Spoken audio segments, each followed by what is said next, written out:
So there's lots to think about there, and it's a good segue into our third panel of the day, which focuses on gaming, virtual reality, and the broader metaverse, balancing innovation with protecting against harms.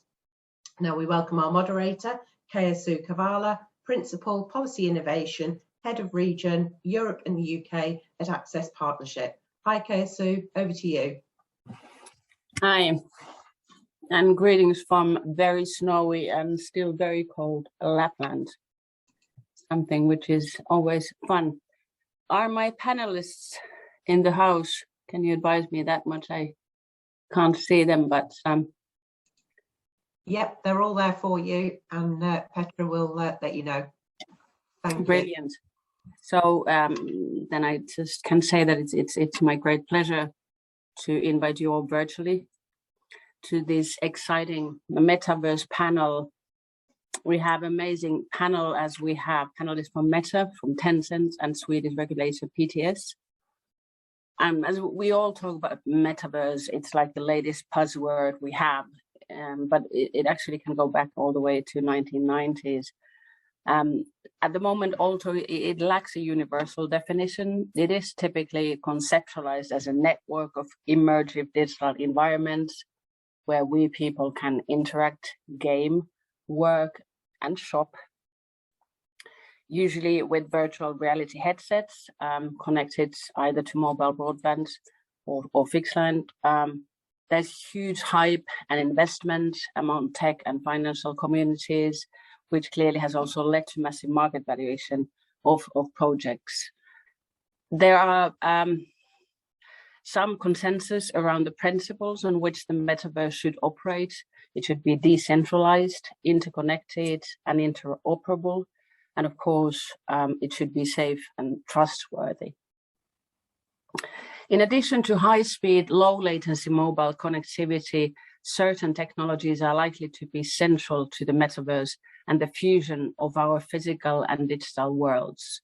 These include wearables, avatars, artificial intelligence, and blockchain-based non-fungible tokens. All these combined with 5G and future 6G networks, it enables a swath of industries such as gaming and overall entertainment. Like I said, the metaverse was introduced as a fictional concept by Neil Stephenson already in '92 with his novel Snow Crash. I was crazy about it in my 20s. And it referred to a permanent virtual world, sort of a successor to the internet, where people spend large parts of their lives in a digital environment. Actually, that we probably all have been a part of Second Life. But today, the metaverse is a thing that a lot of tech companies are racing to build. Being a virtual fusion of video games, social networking, and entertainment. But for some, the metaverse is clearly just like a buzzword. But some, like Nina's company, take this very seriously. So I would like to start the panel by inviting Nina Cummins from Meta, known before to us as Facebook, to take the floor to give us an introduction of the beautiful world of Meta, about metaverse. So Nina, please, floor is yours. Thank you so much. Thank you, Kaizo, as well for hosting this session for us. And indeed, we're very excited at Meta about the potential of the metaverse. But one thing I would start out by saying is that although we did rebrand at the end of last year, obviously, our family of apps still exists. So we still have Facebook, WhatsApp, Instagram. We still have Oculus as well. And to be clear on this, we are not talking here about Meta's verse. We are talking about something, as you rightly pointed out, that should be open, it should be interoperable, and it should actually be built by industry in a collaborative fashion. So thank you for also setting out a little bit about how we're thinking about the metaverse. And we really see this as being the future of social technology. So if you think about how technology has developed over the years, we came from desktop, we went to web, to mobile, we went from text to photos and video, and we really see this as an evolution. So technology is very much changing, and we're very excited about what this can mean for all of us in the community. And we see this really as being a set of virtual 3D spaces where you can explore and hang out with each other, where you can create different types of experiences, everything from education through to working remotely, tourism industries, helping us in Europe and beyond to actually recover from the global COVID pandemic, which of course has left, a number of scars on the economies across the world as well. And really also about having fun as well. What we have seen over the last few years, of course, with the pandemic is that nothing really replaces being physically together. And it's been great that some of our recent events have been able to be in person, and that having someone physically in your space is great. And we can come on later to talking also about, potential downsides and protections we need to build in around those spaces as well. But of course, when you can't be together, this is sort of the next best thing if you think about it that way. So I mentioned that there's a couple of different new use cases or opportunities for people and communities around education, around work, and also entertainment as well. So just to give you an example, you mentioned avatars, but imagine that you've got an artist who's playing a concert in the metaverse, and what you might be able to do is put on your headset, you can take a front row seat at the gig. They could share with you a non-fungible token, an NFT, that you could buy a backstage pass, you could go and meet them, and you might even be able to buy some merchandise or to, help contribute to raising money for some signed off mementos as well. So this is just some of the, the things that we're imagining already. But of course, there'll be many, many more use cases that we haven't even contemplated, not just within Meta, but within the industry as well. On the education side, if I can give you sort of a real life example in the UK, we've been working with a Birmingham-based theatre education company who's put together an 11-minute immersive VR film, which addresses issues around carrying knives and looks at gang culture, criminal exploitation and antisocial behaviour. And with the VR headset, pupils are able to be placed in a real life scenario. They can be faced with multiple dilemmas, and of course they have to make a choice, and each one has different consequences and outcome. And this programme is supported by the West Midlands Police and also Birmingham's Children Trust, and it's being used in schools today. So let me just kind of give that example of something that isn't just about gaming. We often get a lot of excitement around gaming because people can do that and really sort of immediately have fun. But there's also the very, very important education and societal use cases to this as well. So as I mentioned, this isn't going to be a single product that one company can build alone. And just like the internet, we see really the metaverse as something that will exist whether or not we're part of it. Of course, we want to be part of it, and we want to be very much, an integral part of that, but it isn't going to be our product or service, and it's going to take us a number of years to do that. People are talking about 10 to 15 years. This isn't something that's going to evolutionize tomorrow. Although some of those products, as you mentioned, around avatars that can be in things like Horizon Worlds and venues. We've got the headset. We've got also now Ray-Ban Stories, which are glasses you can put on and you can take photos with. So some of that technology is there, but it's going to have to develop, of course, over time. And we will be collaborating at every stage in that process, and that will be with companies, developers, experts, policymakers, so the likes of Dan, which is great to have him on the panel today, to be thinking through some of these issues and opportunities, and of course, all of the challenges as well. And I can come on later as well, Kaiser, and tell you a little bit about our partnerships in this area, also with extended reality associations, which pull together thought experts from different parts of society, and are looking about how you can build this out responsibly as we go forward. So in terms of the opportunities, I mentioned that we're thinking about economic opportunities here, about how you can give more people choice and encourage competition. I also would like to flag, that we're also thinking about the privacy side of this, and very much about minimizing the amount of data that's being used to build this technology, and to build in privacy protections as well, give people transparency and give them control over their data. Safety and integrity is obviously going to be key for us as well. People have to feel comfortable in the physical world, and sometimes even more so actually in a digital world, where there can be additional barriers in the sense that people feel less able to almost raise their hand and flag something that they feel uncomfortable about. Equity and inclusion is really important, and that includes also the entire community when we think about potential use cases for those that have disabilities. So again, people that have maybe low vision, and we can also think about how the Oculus headset, which has 360-degree view, that can help someone see that has maybe reduced vision, or captioning that can come up when someone moves their head, they can see where the sound is coming from. But equity for all members as well, so those in communities that feel vulnerable. And we know that we have to do this in a responsible way. We redeveloped, if you like, in September 2020, what we call our responsible innovation principles. And these are meant to be guiding our work, not just on metaverse, but across the entire company. One thing is, never surprise people. So we need to be explicit and transparent about our products, how they work, and what data they collect. And we also have guidelines, for example, in the Oculus Safety Centre about responsible use.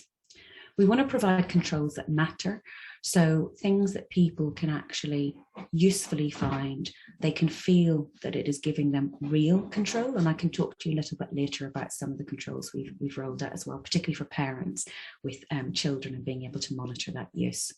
We need to consider everyone. And we also need to put people first. It's great designing all of these products. And, of course, in our companies here, we have really, really bright, intelligent engineers that can do all sorts of crazy things and have, these great blue sky visionary thinking. But if people aren't going to use the product or find that it is adding value to their lives, that really isn't, probably the best use of where we should be going as a society. So just very quickly then talking about some of the concerns that we can set it up. So, the question that often gets asked to me is, well, you Meta, Facebook, you've made a lot of mistakes in the past. How can we trust you going forward? And, I'd fully put my hand up that we haven't always gotten our decisions right, but we do have to learn from them. And this is another opportunity for us to learn and to partner with those people that can help us on that journey. So some of the guiding principles for us are that when it comes to the metaverse, we should be smart rather than fast. People knowing our company will see all of those motivational posters around the globe about, move fast, break things. Yes, that's true to some extent, but this time, we want to be really smart. And we want to make sure that the technology that emerge don't just leave regulators and policymakers catching up. So again, working in partnership with the likes of Dan and other teams that we regularly talk to. We don't want to surprise people, as I mentioned. They should know what they're using and how they can use it safely, and we need to collaborate. It's going to be a very long road, but already we've launched a 2-year, $50 million investment fund, which will partner with industry, civil rights groups, governments, non-profits, and academics. And this will look about how we navigate and build these technologies responsible. And of course, we want to build these protections in from the start and not retrofit them. That becomes very, very difficult. And it's also usually not the way to make them most effective. So we need to think very carefully about privacy, safety, and security. Just to then sort of finally wrap up, I guess our vision for the metaverse at this early stage would be engaging other experts and engaging them in a timely manner, and also making sure that we collaborate and we have really open, hard, honest conversations, and that we don't shy away from the challenges. So for us, it's an opportunity. It's a very exciting start in this journey, and very much looking forward as well to the rest of the discussions with the other panel members. Thank you. Thank you. Super exciting times. And I could have tens of questions already, but let's move on as we have 3 panelists and then reconvene for the discussion. We have Tim from Tencent here. It's an amazing universe that you guys are handling. Tim Sweeney, the founder of Epic Games, who has Fortnite, has said that firms like his are in a race to get a billion users in order to set the metaverse standards for the future. And this, he said, would happen in 3 years' time. So Tim, over to you. Enlighten us. What's going on? Thank you very much, Kaisu, and good afternoon or good morning to everyone, depending on where you are. Thanks so much for having me on this very exciting panel to talk about this wonderful topic of metaverse. But before I dig into that, perhaps I would just give a brief introduction of Tencent, as it might not be that well known to everyone on this call. So Tencent is one of the world's largest technology and entertainment companies. Our company's mission is to provide value for users and do tech for good. We were founded in 1998, actually initially as a beeper messaging service. And a fun fact for those interested, the name of Tencent supposedly comes from Chinese Ten Shuang, which means galloping message, which links back to Pony Ma, our founder's name. Tencent has been publicly listed on the Hong Kong Stock Exchange for nearly 20 years. And with that, we have many international shareholders. And now we've developed to become one of the top 10 international companies connecting people and servicing businesses. So what do we actually do? Well, Tencent's Weixin and WeChat apps have over 1.27 billion users around the world, and admittedly, most of those in China. And what started out as a simple messaging app back in 2011 has now grown to become a platform where people connect with each other and share their ideas and their thoughts. Tencent Games is the world's largest global platform for video game development and distribution. And if you're into video games, you might know Honor of Kings or PUBG Mobiles. And you'll probably have heard of Fortnite, which is made by Epic Games, a US company that we have invested in. And Tencent Music Entertainment is the leading online music entertainment platform in China, and we have more than 800 million music fans use the platform. And Tencent Pictures has a filmography that includes global blockbusters like Wonder Woman and Top Gun Maverick. And we also partner with leading studios, film studios like Paramount, 20th Century Fox, Universal Studios, and Warner Brothers. And besides the social media and games and content, we provide cloud-based solutions for our business customers all over the world, for them to be able to work more efficiently and effectively. So now on today's topic of metaverse and this exciting roundtable. So metaverse is, as Kaisu already mentioned, it's a topic that really tickles the imagination, just like big data did in the early 2010s. And it's a topic that has dominated a lot of the reporting of tech companies recently. And not without reason did many of the mainstream international media, like Bloomberg, report about Tencent and the metaverse back then. And although no one really knows what the metaverse will look like, we're still many years away from anything that resembles that. Or rather, we at Tencent have our own ideas about what a concept of a metaverse could look like. And we call that hyper digital reality.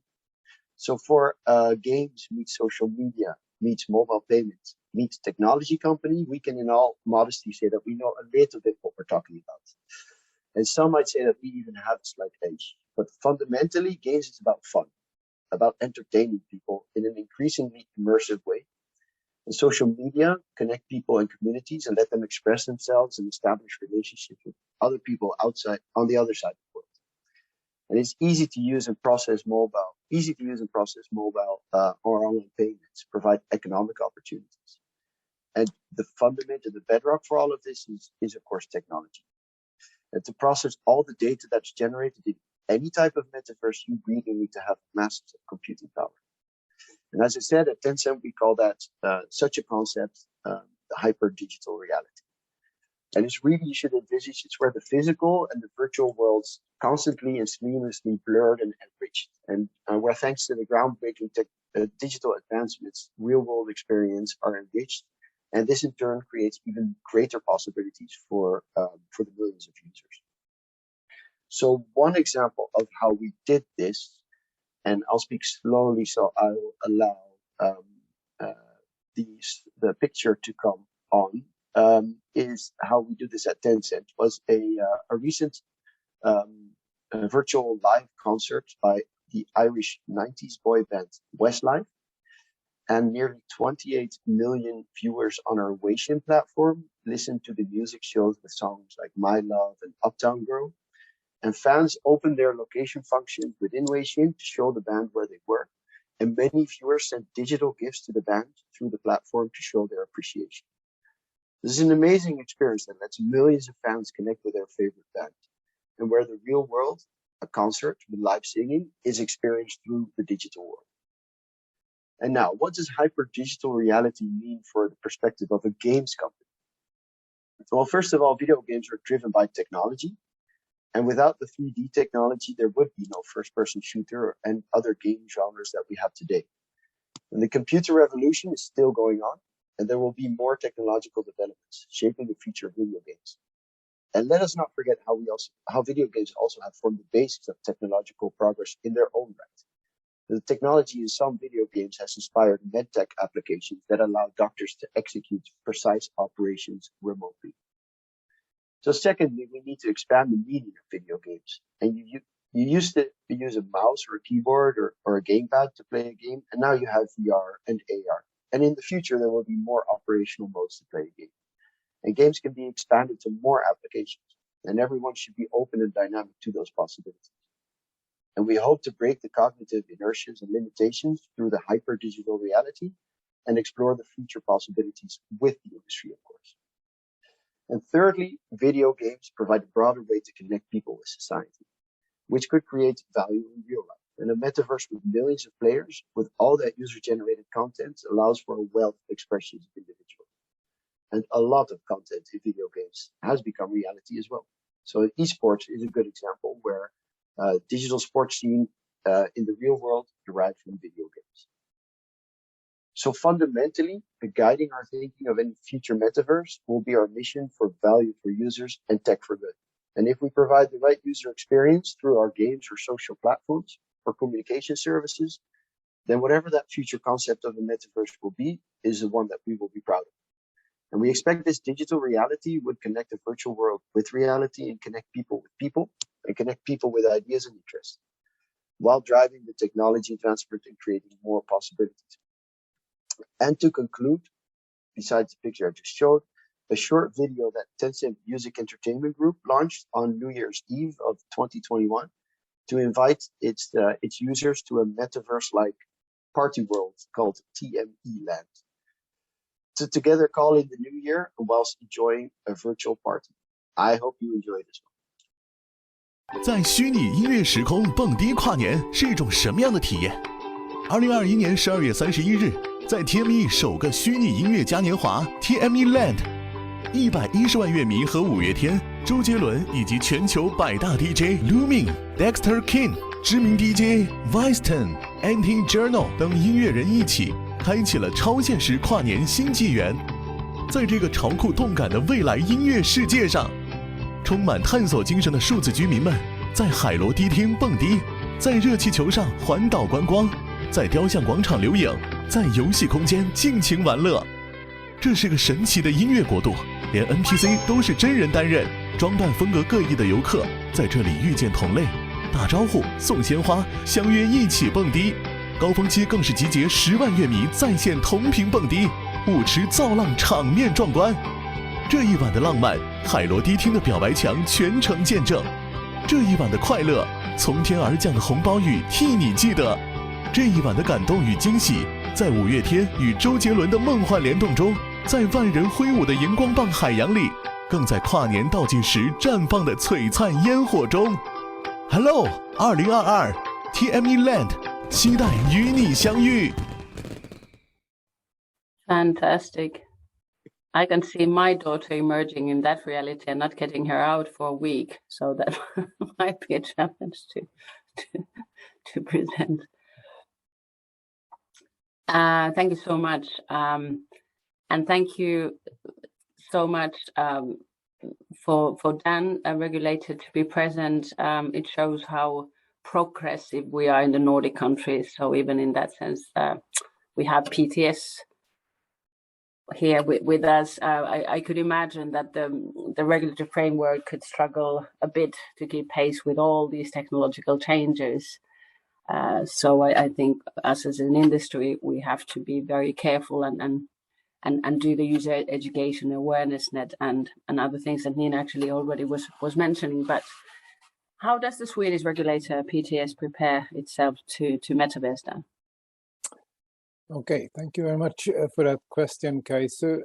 Good morning, good afternoon, hello to everyone watching. And now following up on Nina and Tim, who are obviously two persons very much involved in the thinking and development of metaverse and what this might be. It's over to me and a bit of consumer information. This is my first panel on metaverse issues. I agree with one of the previous speakers mentioned that this feels a little bit like the development phase with social platforms that we went through a while back, and we understood eventually how big an impact that would have on society and on people's lives. This feels a little bit like it could be something similar around the corner that we are just starting to get our hands on. So thanks very much for the invite to participate in this interesting and I think forward-looking important discussion. Now, obviously, when we talk about the issues that have been mentioned, like gaming or VR, they lay very largely outside the scope of our current mandate as telecom or ICT regulators. I should say I speak, of course, only for my own organization, PTS, but I believe that this is fairly true, at least for the European agencies that I know best. Having said that, as regulators, I think we have found ourselves over the past years more and more at a sort of crossroads. We have a lot of technical trends that develop often into legal initiatives, very much coming from the European Union level. It's a steady flow of new things come, and we need to get prepared for. It's challenging in itself because it stretches us a little bit outside of our traditional comfort zones. As you know, as a telecoms regulator, you're used to dealing with certain issues, but there are many issues that stretches a little bit and takes you beyond that traditional position. And also what happens is, I think more and more of these issues don't really fit into our national regulatory setup, where they sort of transverse the boundaries of several regulators. And we see that happening more and more frequently, which is interesting, it's fun, but it's also very challenging. And we need to understand what we are supposed to do, how we're supposed to do it, and we need to get acquainted with new technologies, but also with lots of new players. The sectors, as we have been talking about them, is developing very rapidly. So telecoms and ICT is getting very close to each other, and the more and more companies that are getting into different layers of that sector. Now, as regulators, we have always had a multifaceted kind of role, but I think we're also feeling that this is becoming more and more present in our development. This leads sometimes to conflict between different policy goals. We're used to that, but they are getting more, I think, frequent. And just to mention a few obvious ones, I mean, we obviously are interested in our consumers. And in particular, we're interested in vulnerable consumers who are vulnerable for one reason or another. It might be that they have difficulties even getting connected or hooked up to the digital world. Being left behind on the wrong side of the digital divide is a very bad thing. If we talk about the metaverse, you know, we're transferring our lives into the digital form, and you're not even on the digital forum. That's, of course, a problem. Another issue is, of course, data, which is another of those similarities with the social media platforms, that the data is becoming such an important commodity, and there is a consumer somewhere in there with the needs for personal integrity. But then we also have, among our tasks, we have societal tasks, needs like security, reliability, which I think builds very much into developing these platforms into places where people want to be, or where our societies want our citizens to feel safe. You mentioned your daughter there, Kai, so of course it goes very much into children when we talk about things like games. How can we as parents feel safe moving forward, and what is the role of government and the role of various regulators in finding that balance that I think we are struggling to see what we need to do. Maybe it's challenging today, but we also need to look a little bit into the crystal ball and have a plan for the coming years. And I think it's all about getting some sort of balance right. So far I mentioned we have very limited roles. This has been a market that's been developing. It hasn't, from my kind of position, required much of interference or regulation, but that might indeed be it might be the time to look at that again moving forward. And then being very mindful, as I think we have a track record of doing in my regulatory sector, that we don't want to go into under-regulation. We don't also want to go into over-regulation. We believe in market functioning best, providing competition, providing innovation when there is not too much or unnecessary or wrong kind of regulatory approaches taking. So I think all of this calls really for a sort of holistic regulatory approach, which is easy to say and quite difficult to deliver. You know, we now want to find something which is easy to comply with, easy to understand, but provides a desired regulatory outcome with as little red tape and bureaucracy as possible. I guess that we all share that wish, but how do we get there? How can we be clear about what needs to be done, and for governments and regulators to not be following sort of too much behind, because that's often a problem. If market develops very quickly, regulation has to catch up, and we're always sort of regulating for maybe today's or even yesterday's needs, when we really should be regulating for tomorrow's needs.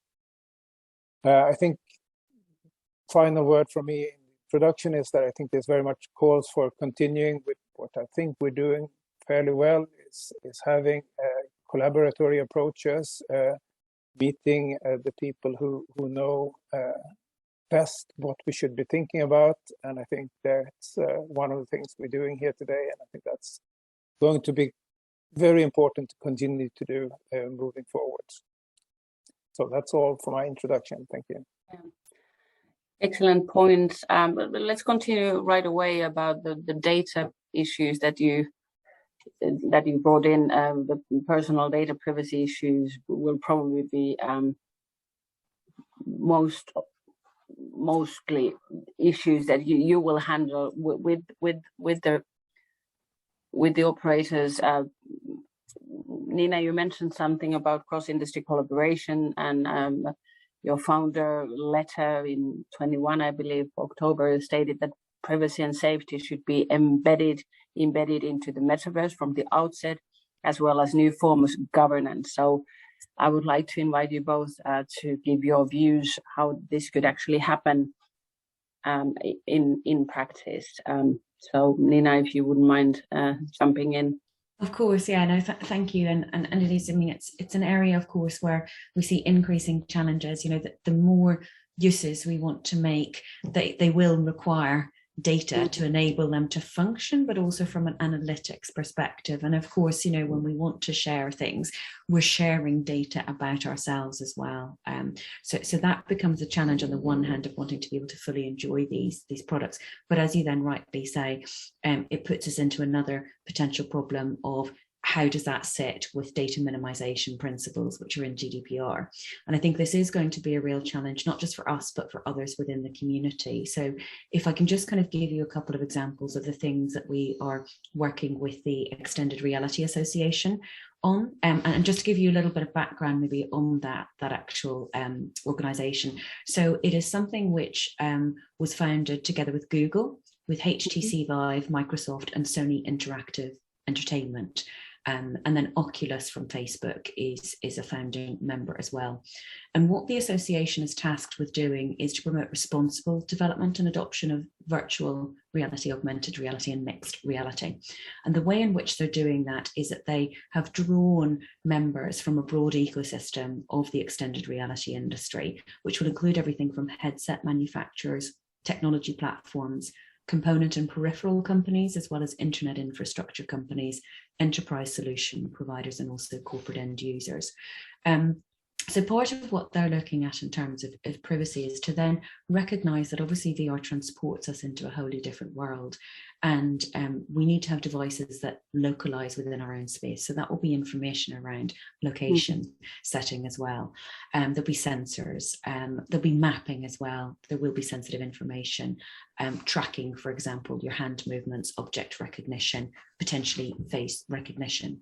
So through that organization, but also separately within Meta as well, we're having partnerships with different civil society organizations, privacy organizations, NGOs, also academics and experts as well in the privacy sector and the security sector, to ask them to identify potential risks or concerns they have, and then to try and understand how we can use the existing legal rules, for example, under GDPR, and how we can design products which are both GDPR compliant, but also recognize these new challenges. And as Dan mentioned, you know, some of the rules there today don't really fairly squarely fit what we're doing. And it may be necessary as we go forward to think about, if there are gaps, how we would address those gaps. But very much so at the minute of trying to even understand what it is that we're doing from a technical perspective, and to spot those issues, because unless you've really identified what they are, you can't then understand whether the existing framework or something new is needed. So I'll pause there, Kaizo, and I'll let maybe Dan jump in. Dan, please do jump in, but I wanted to ask a follow-up question of Extended Reality Association. Is it a global one? Is it European? It's a global organization, so it's xra.org if people are interested in actually going to it. And you know, they have a page, or a part of the page there available for how you actually could sign up to become a member, what their different work programs are. So I encourage everyone to go and have a look at it as well and become involved. Excellent initiative. Yes, Dan, how does it sound for a regulator? No, I think I hear many things that sound good. I believe we have, or you as large industry players, you as Nina was saying in her introduction, of course, you have learned from the past. I think none of us are particularly keen to repeat mistakes, but there might be new mistakes that come up, and how do we know where to look to and what to do, how to avoid those situations. I think GDPR is obviously there today. It wasn't there when we launched maybe called social media platforms, the previous round of potential issues. Now we have it. But I think from my perspective, as I said, I think continued dialogue is very important, and I think involving stakeholders, as you mentioned, is really a key. I suppose you are having good discussions also at the European level with the European Commission, who is in many of these fields sort of leading the legislative work, and I think that's a good place to start, because when you do come down to national levels, as in my country, obviously there's a governmental organization in charge of policies, but with things digitizing today, this is something that we're more broadly, not just metaverse issue. It's getting a little bit complicated, because all the ministers have a digitization portfolio, and very, very many of our agencies, my sister agencies, of course, have roles in digitization of something or other. it often comes down to data and to users. But I think that's why we are at this crossroads, as I was saying, that we need to slot this into something which is effective, where also you feel that you can have a good discussion with somebody who is not always a new person having his or her first metaverse discussion. Mm-hmm. Thank you. What about Tim? When you look at their young users, when digital devices and platforms connect, how do you tackle the privacy issue with Tencent? Yeah, thanks, guys. And I agree with what Dan and Nina said. I think it is really important having the cross-industry, but also listening to non-private stakeholders. That's going to be crucial for our way forward. So data privacy, if we look at that, it's hard to say how that will really look like and how we protect that in the metaverse, because we don't really know what the metaverse will look like. But understanding that this will be instrumental for that, it will be important, and that we respect it, and that we listen to user privacy requests for users' requests for privacy. That's fundamental. So if you look at our existing sort of simplistic metaverse-like environments at Tencent, like our social media apps, Weixin or WeChat, or our video games, then I can wholeheartedly say that our user privacy and data security are core priorities for us, because we run some of the largest social networking and communications digital entertainment platforms, and that's what we need to regard privacy and data security as a core responsibility. And it's the basis for us for gaining user trust and delivering the best user experience, which is really fundamental for us. So we have implemented strong measures and clear policies on data security and privacy. And our product development is very much guided by a privacy by design approach, and which means that our products and services are designed with strong privacy and data controls from the outset. But I think for the games, if we look at from the video game company's perspective, and user data isn't really that important for the functioning and the execution of a game, right? I mean, there's not really an interest to collect a lot of data from a person playing the game, because it doesn't really enrich the game experience. So that is something to think about. But obviously, it's finding that balance between needing to have a lot of data to really get an even more immersive experience in the metaverse, and combining that, as Nina said, with the data minimization principle. Yeah. How, if we continue with you and take this a bit further, where we could talk about children and there's trust and safety online also. So would social gaming have a possibility becoming, when we go into metaverse, being more bullying, abusive, harassment? Do you think of these things, or is social gaming not even happening in VR? No, I think Nina alluded to that. I think that's a really good example of how video games, we all think video games is playing on your console or playing on the phone and being too addicted. But the good stuff that video games can bring, and the learning capabilities that it can provide to a user, and also young users, is really important and very often overlooked. And at Tencent, we have always been an advocate for online safety for kids. And we work a lot with well-known partners like UNICEF and the Family Online Safety Institute. And way back before the whole discussion about limits to hours of play in China came up, we started actually doing a lot of this already back in 2007, where we enrolled our first program called Balanced Online Entertainment System. And it really aims to protect young players, and is now incorporated in the majority of our mobile games in China. And I think there's a fundamental role as well for that child-parent relationship. And we place a lot of I would say, power and influence in the role of the parents. And I think that's really important. So we encourage that from a sort of a more positive way as well, a lot. Yeah. And then you said that the multifaceted phase for regulators is a bit tricky one, and it is true that usually you have regulatory powers over telecom and ICT, not so much maybe on the gaming side. So how would you, as a regulator, touch upon issues such as abuse, bullying, harassment, online safety, well-being of children. Really hard because we can't even define the age of a child in Europe. So Yeah, not an easy task.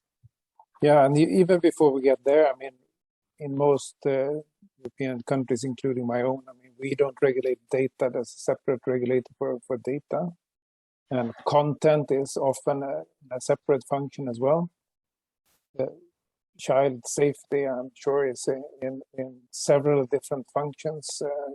So we need, I think, from the governmental side, we need to figure out how to handle sort of these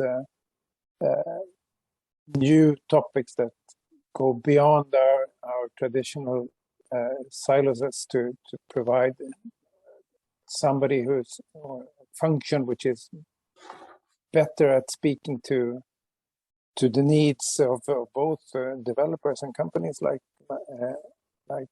Meta and Tencent, but also, of course, of society, users or civil society organizations that feel that there are things going on which government should be mindful of. Yeah. As I have the floor, maybe it would be interesting to hear, if you don't mind me asking a question. I mean, I think when GDPR was new, it was sort of everyone was very interested and wondering, you know, what is Europe doing? Europe is going on. In some sense or other, I've heard many international companies saying that GDPR has sort of set a global standard for data protection. And I'm wondering just if industry participants have any views about global standard for metaverse. I mean, is that effectively going to be set again by Europe, working on the platform of GDPR, or is there an expectation that there will be sort of multiple things coming in from other jurisdictions? Would you feel comfortable, Nina, in taking? Yeah, I'll jump in and I'll give you my own personal views, Dan. So, you know, this is just kind of, as I said, responding to your question there.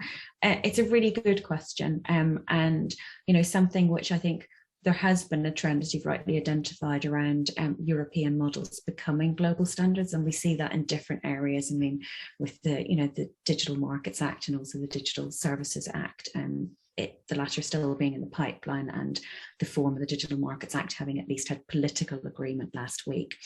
And I think really that there is a high probability, again, my own personal view, that Europe will set the benchmark, but a lot of that will come down to, you know, the fact that we are having these discussions and we are having this thought process. So, you know, when we do that and when we engage and then start to develop a framework, you know, if we're doing that ahead of other regions, then it becomes a natural one to almost be a benchmark to work off.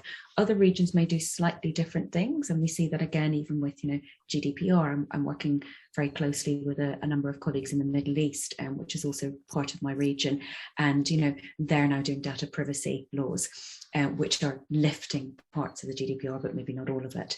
Similar when we come to content. And I think that the one area where we may see divergences, as you've touched on it though, Dan, is content, because that does come down to quite a lot of social and cultural and personal choices. And as Kaiser rightly pointed out, even in Europe, we don't have an age definition as such for what is a child.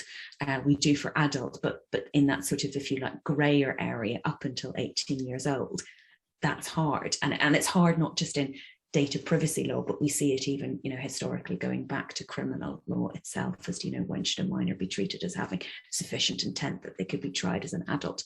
So I do think we will see perhaps you know, a common theme emerging, and that may well be driven by Europe, and then we may see sort of variations on that and sort of blurring around the edges, which of course you know, is then more difficult for companies like ourselves when you're looking at developing products on a global basis and you want to have some level of harmonization, and it becomes trickier then to have to keep tweaking for individual countries. even within Europe itself, of course, after the UK leaving Europe, and you have now the online harms bill in the UK, which is not exactly on all fours with, for example, the Digital Services Act. So lots of challenges, I think, but I think Europe is well placed to become that leader, or at least the benchmark setter, by having this open, frank, and very early discussions. As Tim pointed out, and I'd love to hear Tim's views, obviously, coming at it maybe from a different regional perspective, but as he pointed out, earlier, it is important that we do this early. It is going to be a long process as well, and we don't have all the answers. In fact, we don't even know what all the questions are that we should be asking yet, never mind the answers. So very much an exciting journey ahead. Please, Tim. Yeah, no, thanks, Kaizu, and definitely Nina. And I think, Dan, you raise a valid point, and I think so. It's also my personal opinion, but I think that we're going to see a sort of a gradual evolution, right, into a more of an hopefully an international benchmark or standard for metaverse, and that could very well be driven by Europe and European values, but one that is very open to other parts of the world as well. I think what Europe is doing very well is recognizing the importance of, if we zoom in on protecting minors online, right? There's a lot of attention in that for that in the DSA, and also in the UK online safety bill, and rightfully so. And that will be an element of setting that standard for what the metaverse regulatory landscape should look like. But it's small incremental steps. And I think one thing to highlight here, and I am very encouraged by how that is progressing, is the work that's been done in international standard setters, like the ITU, for example. And we as Tencent also take part, as other Chinese companies as well, in these discussions. And it also allows you to learn from other regions and how they approach these types of topics. So there is quite a bit of work being done on the metaverse. And on the technical standards there, and any interoperability between those standard settings, that would be very helpful. Yeah, that was indeed an excellent question, and unfortunately, we do see quite a lot. And this is my very personal view. We see quite a lot of regulation coming from Europe, which is not maybe all that consumer friendly, and it's even though probably regulators think that it is, but it seems very protectionist. It seems very closed economy to me. But is that something we would need if we go into challenges that we would actually face with relating to cybersecurity, false information? How would this digital regulator and oversight mechanism, how could it be fit for purpose? Whoever wants to take, maybe Dan. I'm not sure I have the answer to that. I think holistic is a word I mentioned in my opening statement. I think finding a way to just figure out what all the regulatory aims that we have are, and try to sort of find a way to put them into some sort of coherent order. Maybe we will get there, because I think many of us have the feeling that legislation is moving so fast in this area that it has been a little bit difficult to think of it in a holistic manner. Maybe we'll get there once all of the current initiatives have been finally agreed and we start to implement them, or there will be another round where we look at, yes, what did we do? How do we actually implement them?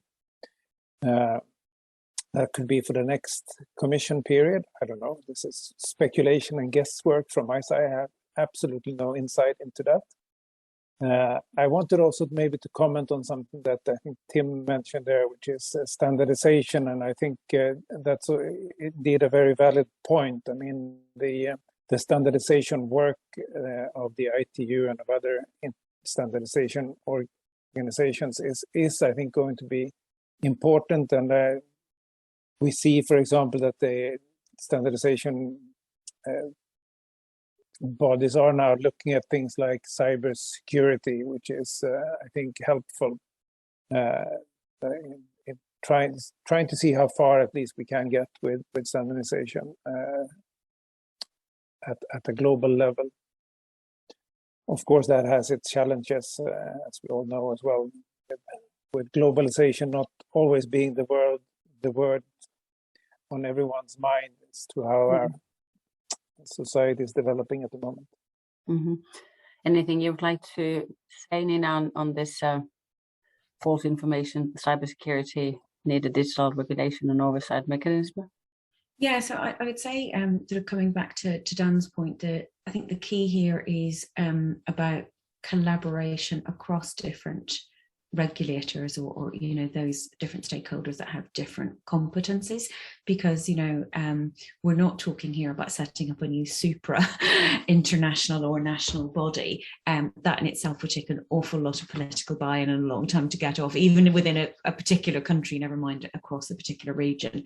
So I think it's having more of that intra authority discussions as well, and working out sort of where are the overlaps or you know, where are the gaps in terms of how we would actually go about protecting that false information. I mean, you know, this is already you know, a huge area in terms of how we know the internet today, and certainly from a meta perspective, you know, we keep standing back and thinking about the tools that we already have in place and thinking about how we can improve those. I mean, Tim already touched on a number of different tools to help when it comes to child safety, and you know, likewise at Meta we're doing similar in terms of giving more control back to parents and enabling them to monitor what their children are doing, you know, maybe blocking in-app purchases, requiring an additional layer of security for them to be able to access certain content, having dashboards where you can see what it is that they're doing, and personal boundaries as well in terms of avatars within the social media spaces too. So I think it's a combination of building on those tools that we do at the moment, the ability to block and to report people as well within these rooms, and to choose even at a platform level that you don't want to be contacted by them, and same for, you know, information that you feel is false information, that you have really effective tools but also transparent tools for users to be able to flag this, and then for the companies themselves to be able to take action where appropriate. Yeah, I think Dan touched on disabled people, and Nina, you also said that that would be fantastic help, but how to get the devices to them, how to get them to Metaverse? Any ideas on how to make those people who are not very digital actually benefiting of this fantastic opportunity? Well, that's exactly it. I mean, I think throughout Europe as well, there's a huge lack of digital skills, and that goes right across the board. That's for people who you know, are able-bodied, and those that have disabilities as well. And again, I touched very briefly on different partnerships that we have, and we have a 50 million R&D partnership, which is for the next 2 years, to actually work through some of these issues about how you get people able to use these devices, but also how you get content generators and other areas of the community to use them. And we do actually have a number of other partnerships that I can touch on within our broader platforms, and not just specific to the metaverse, which sits in our accessibility portfolio, which again sits within my team. And there we partner with a number of different NGOs, with a number of different organizations. We partner with, for example, the Funka organization, who do various reports into identifying where there are problems and how we can actually overcome them. And we do, you know, think and build in accessibility within all of our products from the outset. And that goes everything, if you think about sort of, you know, Big Blue platform in terms of auto captioning for videos, you know, to be able to teach people how to use the screen readers, to be able to teach them as well how to expand so that they can have more immersive experiences. You know, the Oculus itself is very, very apt for those that have physical disabilities, and we have, you know, a number of different partnerships with galleries, with national heritage sites, also with the Anne Frank Museum in the Netherlands as well, so that people that couldn't get into those physical spaces can actually fully experience it as well. So I think there's lots going on, Kaiser, but again, we are a long way off. And I think it's, it's more of these conversations with the people who are the stakeholders here. So those users themselves that have restrictions on their abilities, that we can then make sure they're involved. Are we long way off because of lack of the devices, actual devices, or are the avatars not there yet, or is it just that we don't know? We're not there yet as consumers. Well, I think sort of the latter would be. So I think, technically we already have, as I mentioned, developed a number of ways in which the devices are more user friendly. But also I think, when you look across the spectrum, even in terms of different disability forums, there is such a broad spectrum of types of disabilities and range of disabilities. So there are a number of organisations that you have to talk to really consider their specific issue and build that in. And that is a gradual process to then be able to, pull together maybe 7 different types of disabilities and come up with a solution that would adequately address, those disabilities. So it's more partnership, it's more education. And of course, as both Dan and Tim have touched on, this is all very evolutionary. So as we learn more, we can build more into the devices themselves as well. Yeah. Would you like to comment, Tim, on sort of the industrial? I think gaming companies have also a lot of cooperation and take this very seriously. So also from the side maybe of the mobile gaming, you've been talking quite a lot about the video gaming, but if we look at the big value and what 5G and 6G would bring, for me it's more mobile gaming, but really up to you. So I think, Kaiser, that you rightly asked that question about, so are we there yet, and what's really holding us back from actually having a metaverse or the metaverse? And there's several, but in that point around 5G and 6G is a really crucial one, because the computing power just isn't there yet where it needs to be. If all that user-generated content by millions, if not billions of users in the metaverse or any type of metaverse would be active, we just don't have that sort of computing power now. So, and obviously there's very encouraging developments in that space, but that is going to take some time. And when it comes to getting people on board with the concept of metaverse, that will also be very a challenge, but at the same time also very important. We think of our elderly people who could also be seen as a group, a vulnerable group in the digital world. If we look at China, I just happen to have these stats in front of me, but in 2050, 1/3 of the population, that's 500 million people, will be 60 years or older. That's a massive amount of people that you really want to have on board. You want them to be able to virtually babysit their grandchildren. So you need to have those people on board as well. And Tencent and other companies are taking actions and rolling out programs to do that. So that's great. Yeah, you mentioned, sorry. Go ahead. Yeah, and I think just like to echo what Nina said, I think that the fact that if we look what we're doing right now today, and it's happening in other platforms as well, is having this conversation about, okay, what is it going to mean? Start to think about addressing the question of metaverse and what's needed, etc. That's really where it starts. So that's been very positive. Yeah, you mentioned Chinese government. I have a question from the floor asking about the regulatory measures. Do you have any inside information that would they be closer to the EU ones? I would assume that the question is about adopting GDPR related issues, or. So if I understood the question correct, I think does that pertain to the Chinese government's decision to have a 3-hour time limit on video games for minors? Is that because that does exist? If Mr. Simon is here, so Jean-Paul, please, if you want to retype your question, so we will get back to that. There's so many EU regulatory measures that we don't quite see which one you might be referring to. But what I would really like to understand, as I have you experts in here, is that how would it actually look like? How would give me an example of my fantastic metaverse afternoon as a 50-year-old woman. What added value would it bring to my busy life?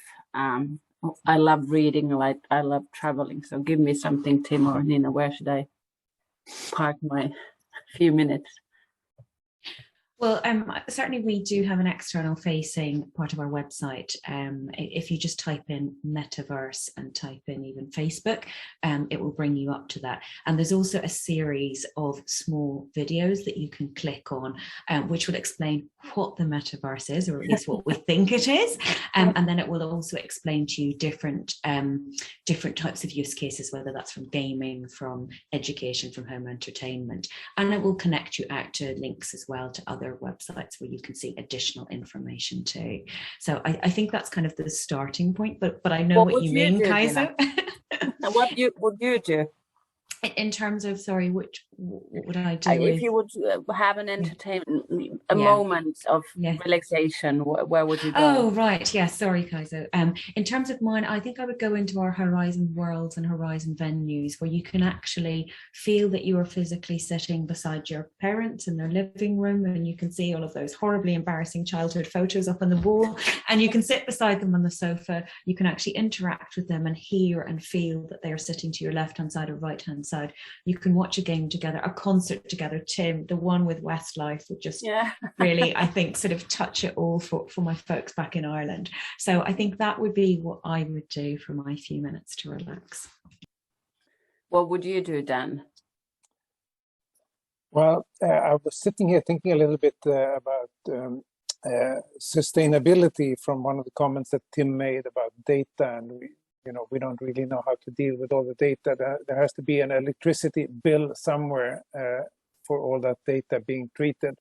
Then I was thinking, on the other hand, we may, starting now with the experiences from COVID, we may perhaps travel less. We may visit the globe without traveling to all the places that we previously thought we needed to go to.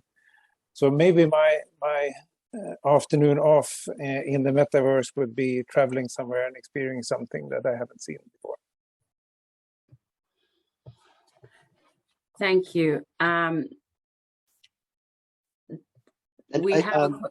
Kaiser, yeah, I think the question from Jean-Paul Simon was addressed to me. So I've had a little bit of time to think about that. So it was the question about whether Chinese authorities are looking at European regulators and following some of their regulatory steps.